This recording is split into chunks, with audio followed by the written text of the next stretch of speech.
అందరికీ నమస్కారం. నేను మీ శంకర్. మీరు చూస్తున్నారు శంకర్ టాక్స్ ద్రాక్షారం. ముఖ్యంగా ఆంధ్రప్రదేశ్లో 2024 ఎన్నికలకు సంబంధించి 175 అసెంబ్లీ స్థానాలకు, అలాగే 25 పార్లమెంటు స్థానాలకు మనకు మే 13వ తేదీన ఎన్నికలు జరగబోతా ఉన్నాయి. అయితే మనం టీవీలో చూసినా, అలాగే న్యూస్ పేపర్లో చూసినా, యూట్యూబ్లో చూసినా మనకు ఈ ఎన్నికలకు సంబంధించినటువంటి వార్తలే మనకు వినిపిస్తూ ఉన్నాయి.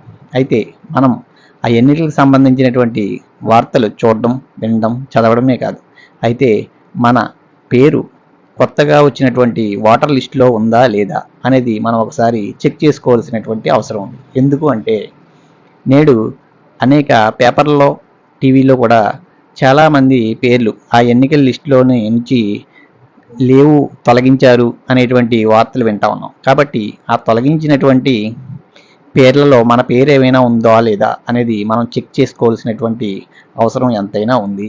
మన పేరు కొత్తగా వచ్చినటువంటి ఓటర్ లిస్టులో ఉందా లేదా అనేది తెలుసుకోవాలంటే మనకు దగ్గరలో ఉన్నటువంటి ప్రభుత్వ పాఠశాలకు కానీ, గ్రామ సచివాలయానికి కానీ వెళ్ళి అక్కడ ఉన్నటువంటి ఓటర్ లిస్టులో మన పేరు ఉందా లేదా అనేది మన యొక్క ఓటర్ ఐడితో మనం చెక్ చేసుకోవాల్సినటువంటి అవసరం ఉంది.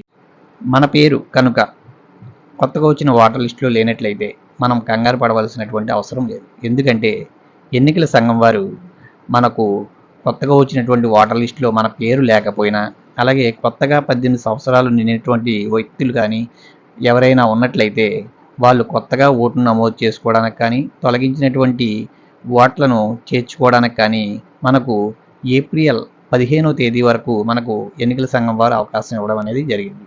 దానిని మనం సద్వినియోగం చేసుకుందాం, ఎన్నికల్లో భాగస్వామ్యం అవుదాం. Okay, thank you. జై హింద్.